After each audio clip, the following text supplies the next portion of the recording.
Oh, is this it? Is this part 3 of the collection room tour? Welcome to the West Wing, aka the Star Wars section. I don't have the light plate yet. That's in the mail, but this will definitely be the Star Wars wing. Well, Return of the Jedi anyway. Hello folks, Denobi2. Thank you for joining me for the last part of this Hobbit trilogy. Look, let's address the elephant in the room. You guys are probably wondering about my 1/6 scale at leg. Good morning, Denobi2. The leg is near completion. Estimated 3 hours. Well, I do appreciate the update, Hal. I really, honestly do. So this is one of those projects that I was wondering if it could be made, not realizing or asking myself if it should be made. But turns out I like it. I dig it. 1/6 scale Luke Snowspeeder. Looks killer, right. Now the leg isn't 100% perfect, right? It's up to Hollywood standards, right? If you get too close to the leg, the imperfections start to show up and stuff, right? This is a 3D printed leg, and I did the best I could, right? I'm not a painter, but that's okay though, because see, the leg doesn't have to be 100% accurate, right? Are you following me? See, with a little bit of camera trickery and a little bit of a bokeh effect, it's amazing what you can get. Now, this leg is pretty sturdy, and it will go on location once the snow arrives here in Vegas, right? Is that a good idea? Huh? Oh yes, quite clever. The photo looks great. Oh Jesus, how no one likes a kiss ass. But there will be a separate video this winter season that'll be dedicated to the 1/6 scale leg. Now, I want to focus a little bit more on this animated bat wing here. This is one of those pieces that, at the time when it was released, it was just really cool to have in your room, in your collection. And then it seems after a couple years, people are like, well, what am I going to do with this? It takes up a lot of space. It is a volume hog. And I finally this year was able to crack the code that, hey, why not just hang it on the wall, right? Why not just use some bike hooks and attach it to the wall? That way I don't have to get rid of it. A lot of collectors bought this and ended up just selling it, not so much for a flip price, but just for the fact that they didn't have the space for it. And this is such a beautiful, beautiful piece. I forgot who made this. I don't know if it was DC Direct, but it was definitely something I did not want to get rid of. Look at this, man. Look how gorgeous. And it lights up. You know, I'll turn it around here in a second. Look at that. And it just, I'm telling you, I didn't want to get rid of this. This is one of those situations where I had it on top of my, the North Wing, the Avengers display.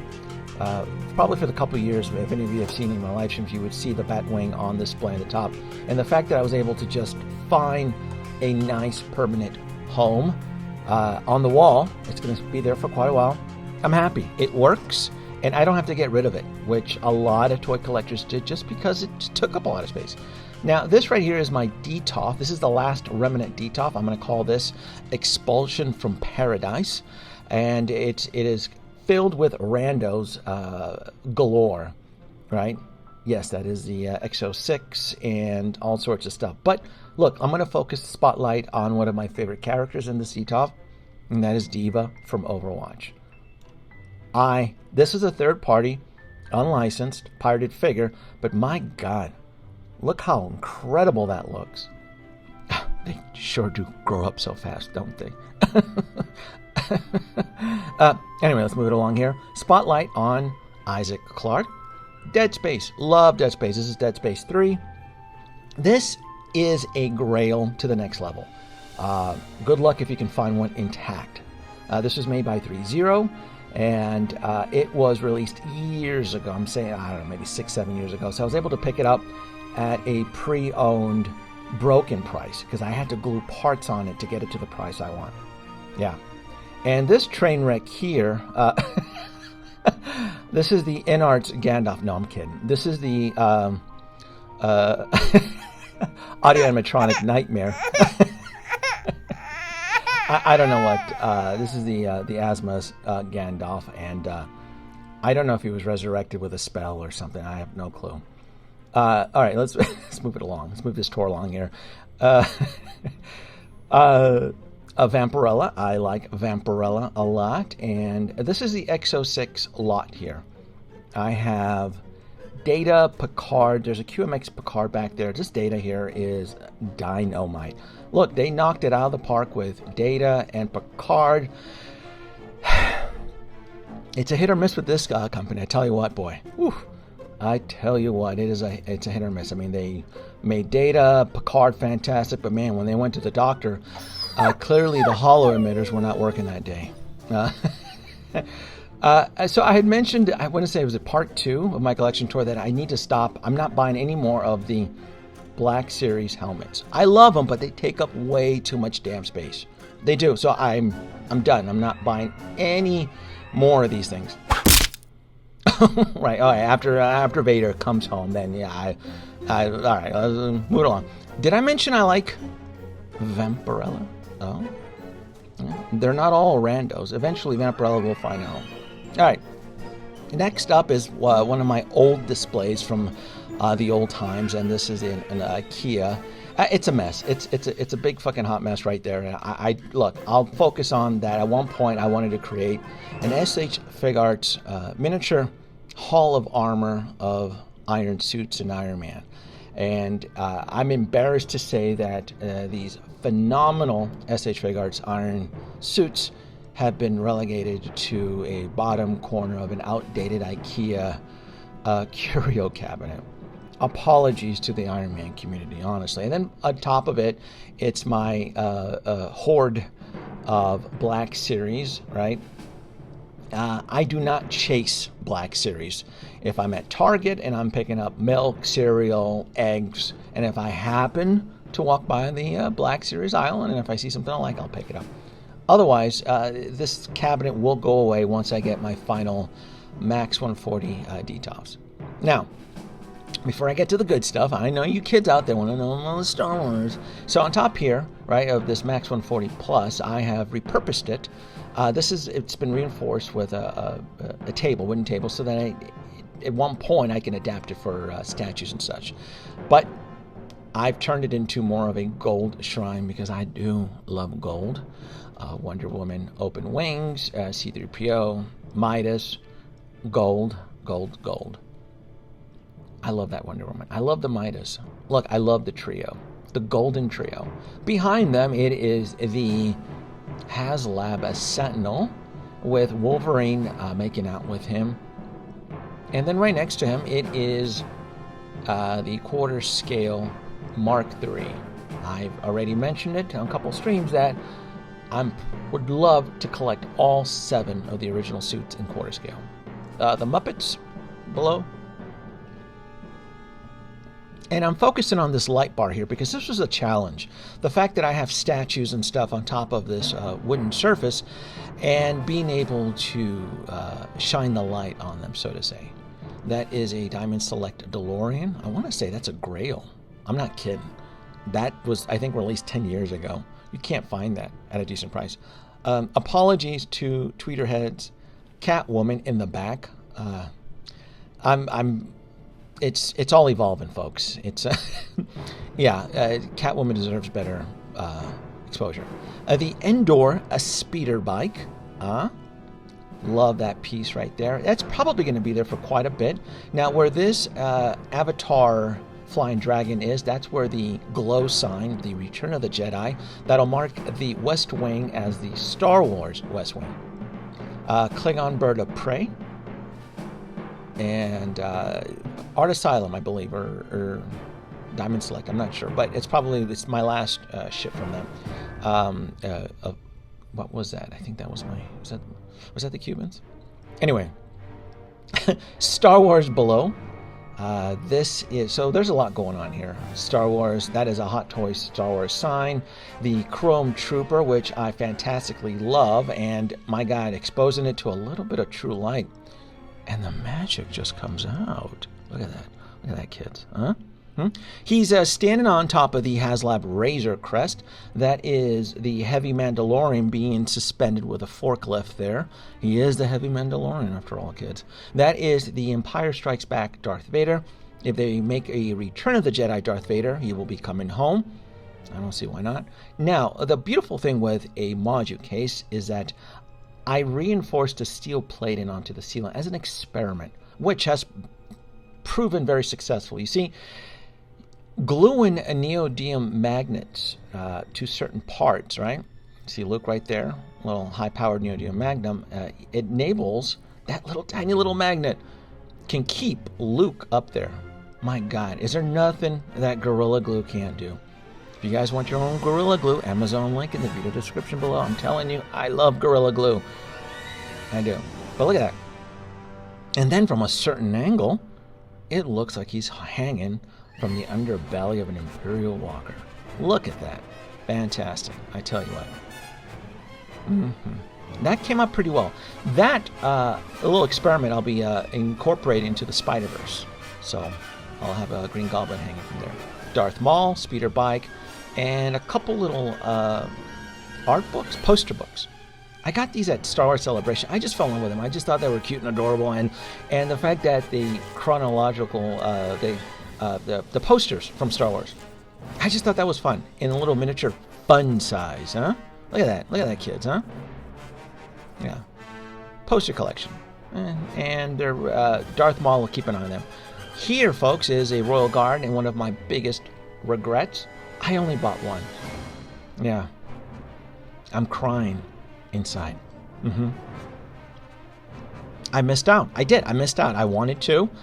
It sat there for the longest, and I slept on it. Emperor Papa Palpatine, one of my favorites.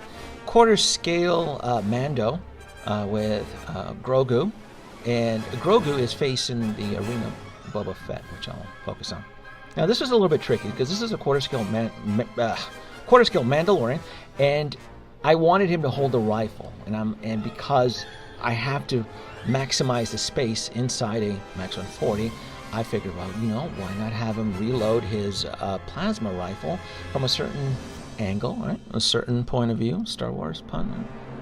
Now, this right here, this is incredible. This paint application, this is the exclusive Arena Boba Fett. And when you dabble in a little bit of true light, that's sunlight for you kids out there, it pops. It pops to the next level. And having it standing in front of the Sideshow 1/6 scale Rancor just works. It just does. I love it. I love it. I love the Rancor. I love the Arena Boba Fett. And this is one of the things, too, that with the Max 140s or just even module cases, it just enables you to be a little bit more creative, right? Now, it is a little bit crowded here, and I will be getting more module cases. Hopefully that'll show up. And guarding the Rancor's crotch is Kylo Ren. I haven't figured out what to do with him yet. No clue. Now the Stap, I've repurposed it with a Sideshow battle droid. And it fits perfectly. Again, sprinkle in a little bit of true light. And it's amazing the magic that you can create. Look at that, kids. Yeah, look at that. Love the paint application. If I could afford another Stap, I would. Between that and just the amount of stuff that's being released, for now it'll just be one Stap. In the far corner is Dukku. At one point, I was going to pose him with a Jango Fett. I haven't figured out how to pull off that miracle yet. Dark Side Anakin, standing there on his glow base. Lava from Mustafar. Those are Sideshow Jawas 2-pack. See, Sideshow sold you 2 Jawas versus Hot Toys only sold you 1. For shame. Hot Toys, for shame on you. That is a Medicom R5 unit. It's out of scale, but it's for some weird reason it works with the Sideshow Jawas. Now, let's head on over to Jabba's palace here. And yes, it is it's a little bit crowded, but let's just pretend, right, that Jabba's throwing a party. There is a few randos in there that really don't belong in there, but with the power of imagination, one day these randos will find a home. That is a Force Awakens Chewbacca. Not the best Chewie. A Sideshow Lando in Skiff Guard with a Frozen in Carbonite. I believe you can still get those two on Sideshow. I think so. That is a Sideshow R2. The first issue, that bad boy came out in 2013, by the way. That right there is a mistake. That is that's a Hasbro 12-inch Gamorrean guard that I thought I could sneak in, but it does not work. I don't know what to do with him, but he's out of scale, so I just threw him in the back. The R2 though, from Sideshow just works. I mean, it looks cruddy, beat up. It looks like it's falling apart, just like a Sideshow product there. Here's a missed wonder. I didn't see a lot of people sharing their Jango Fett photos. What's all that about? I thought we all loved the bounty hunters. I'm impressed. I'm impressed with this Jango Fett. They did a fantastic job. They really honestly did. That is an Empire Strikes Back Boba Fett with a little bit of an experimentation head, if you're wondering what was going through my head there. Technically, though, the special edition head should really go onto the Return of the Jedi Boba Fett, which is right next door. So I just haven't made it that far yet. That's what goes through my head. It's part of a little project that'll be coming up, hopefully in 1 or 2 months, if I can get that 2-pack Boba Fett to arrive in time. Behind these guys, it is Jabba the Hutt, Sideshow, the statue to 1/6 scale, and that is Salacious Crumb. He's looking at something. He's probably looking at Leia's legs. That is a Kit Bash Leia. There's been multiple versions of a Kit Bash slave Leia, since we're never going to get an official one. And this is Jabba the Hutt, probably by far one of the best, until Hot Toys makes it. But from certain angles and with the right lighting, this statue does work. It just does. And I don't go too crazy on the statues, but this Jabba, they knocked it out. That is a Sideshow. Oh goodness, I forgot his name.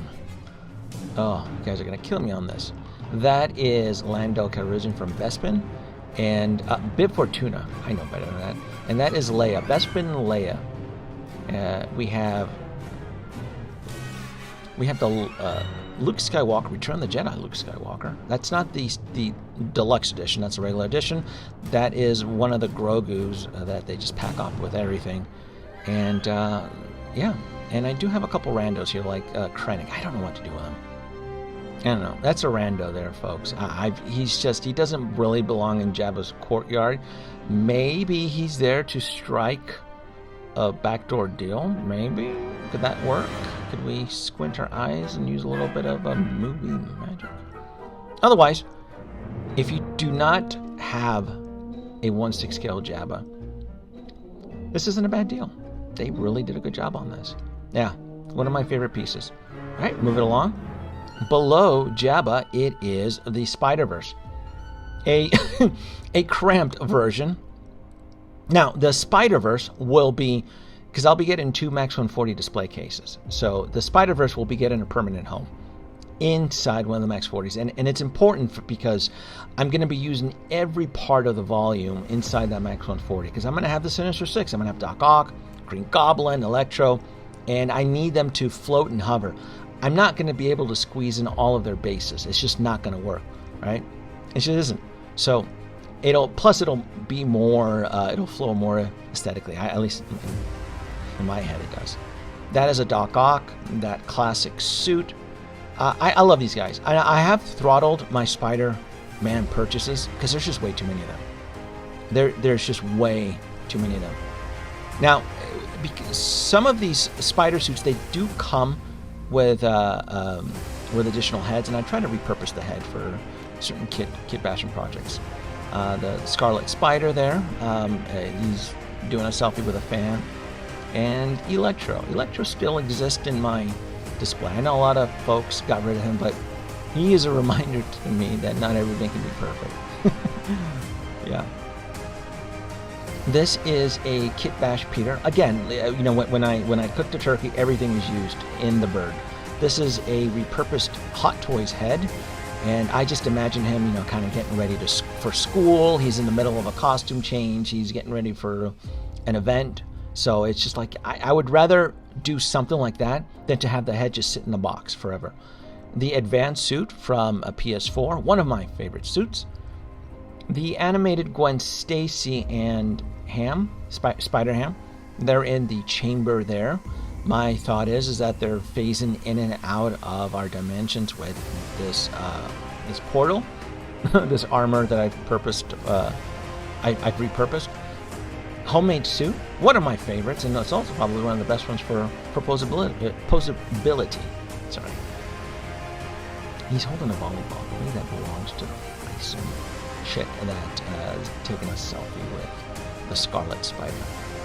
A little bit of not a kit bash, that is a true Mysterio, but with a little bit of a modification to the head. I wanted to create that sinister look. Now, this is a TBD America Chavez project. Now, that is a Fison body with America Chavez's clothing from like a Disney store. That head eventually will be replaced once the technology from a third-party company advances. I'm assuming a third-party company is going to make an America Chavez head at one point, and that's where that head will come in. This is the Infinity War Doctor Strange, and that is another Kit Bash repurposed head with Peter Parker. That is the Homecoming suit, Spider-Punk, and I don't know who that is back there. Is that a Spider-Man 2000 or 4000 from the future? It could be. It's hard to keep up. There's just too many of them. But it looks cool inside the armor chamber, though. Mm-hmm. Now, this is from the latest Spider-Man No Way Home suit, and I have him standing on a drone. Again, it's trying to make everything flow when you're running out of space. Can be a little bit challenging. Night Monkey saving somebody from a fire as he shoots his web, and I'd really honestly try to say that with a straight face. All right, moving along. All right, let's do a spotlight here. Spotlight here, folks. Out of the multiverse, advanced suit and the classic take the award. I love these guys. This right here, the advanced suit, because it was one of my favorite PS4 games when I played it through, and I thought they created a miracle by recreating the classic suit Spidey. I mean, damn, he looks like he just jumped out of the comic books there. Incredible. Simply incredible. Good deal. All right, moving along. Let's focus on the remaining House Party protocol, folks. Yeah. I told you, the Iron Men, they exist all over in my collection. North Wing, West Wing, East Wing. There's just, Master Anakin, there's just too many of them. And I had to... at one point, they were in the Hall of Armors, but I had to get rid of the Hall of Armors. They weren't very space efficient at all. I have Tony here, but look, the whole diorama is set up as a workshop, right? It's Tony tinkering.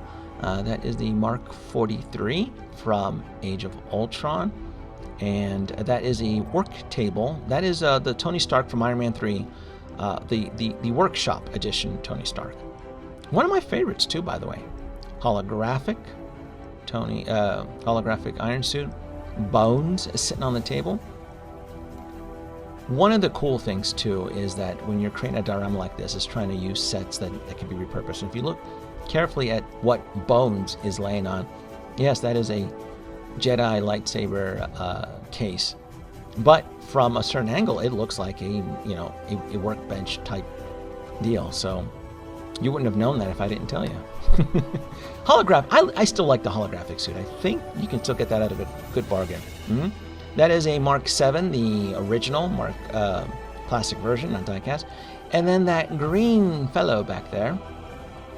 Oh, let's give him some love. This is Gamma. And if you're probably wondering, so you don't pause the video, he's still considered a chase. I don't think he's ever reached Grail status.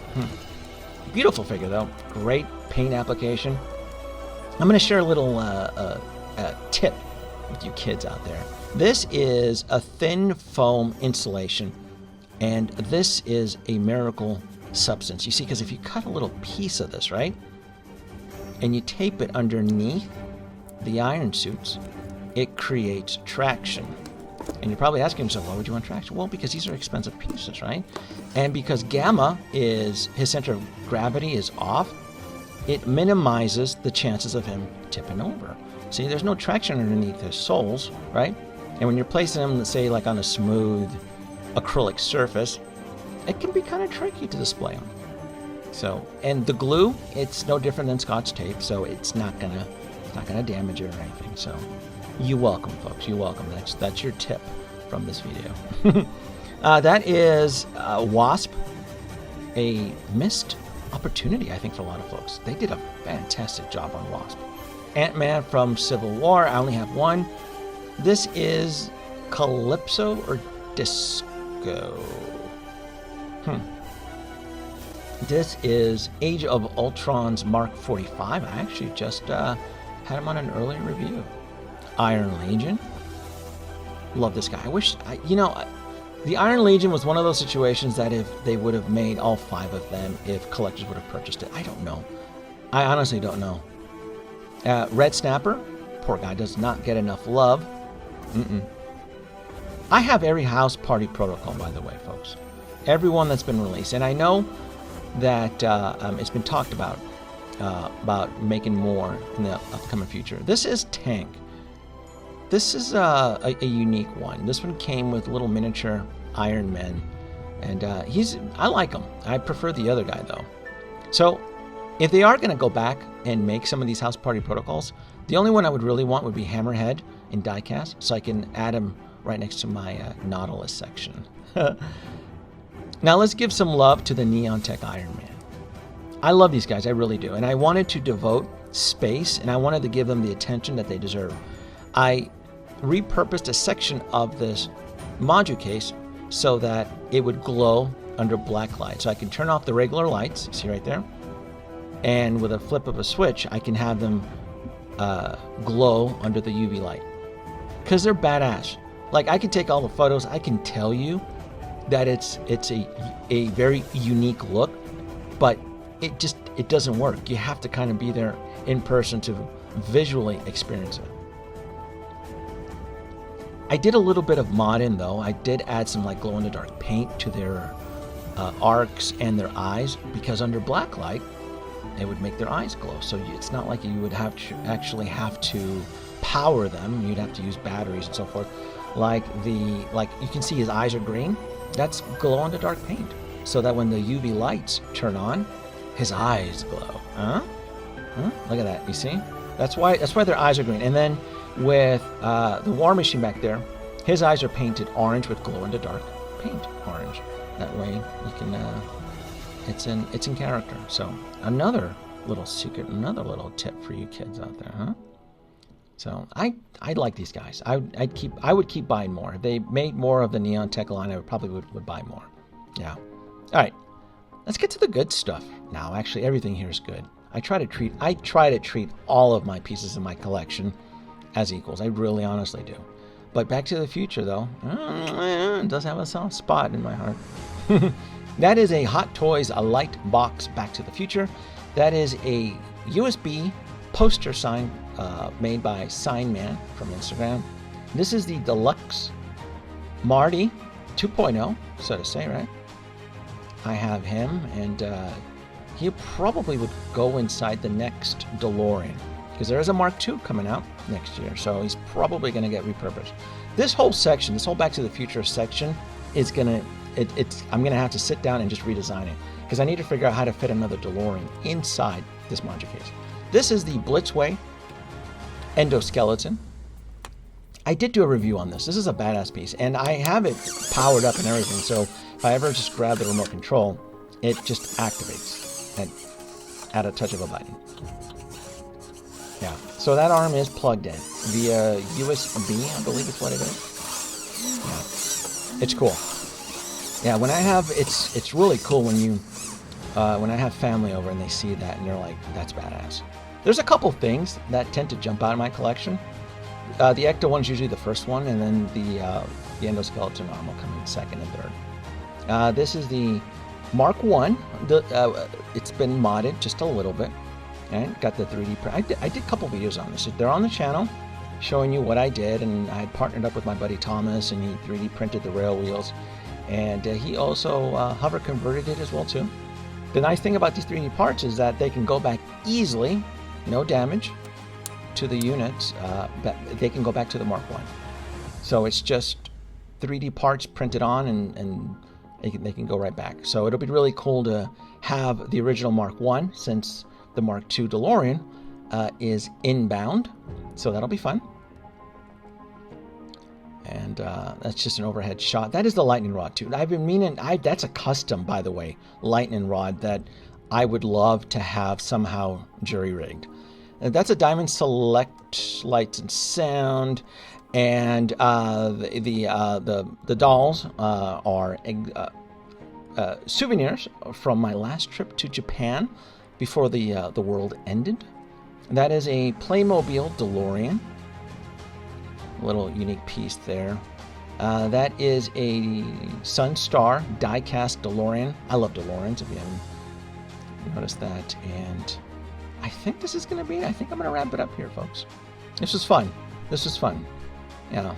And my Back to the Future Marty, holding the hoverboard, standing on top, right? Trying to capture that look from the alternate 1985. Oh, it's going to be a fun next year once the Mark II DeLorean comes out. Well, this is it. This concludes my Hobbit trilogy, Chapter 3, titled Tomorrowland. Because my collection keeps evolving, it keeps growing, and it's just holding out till tomorrow.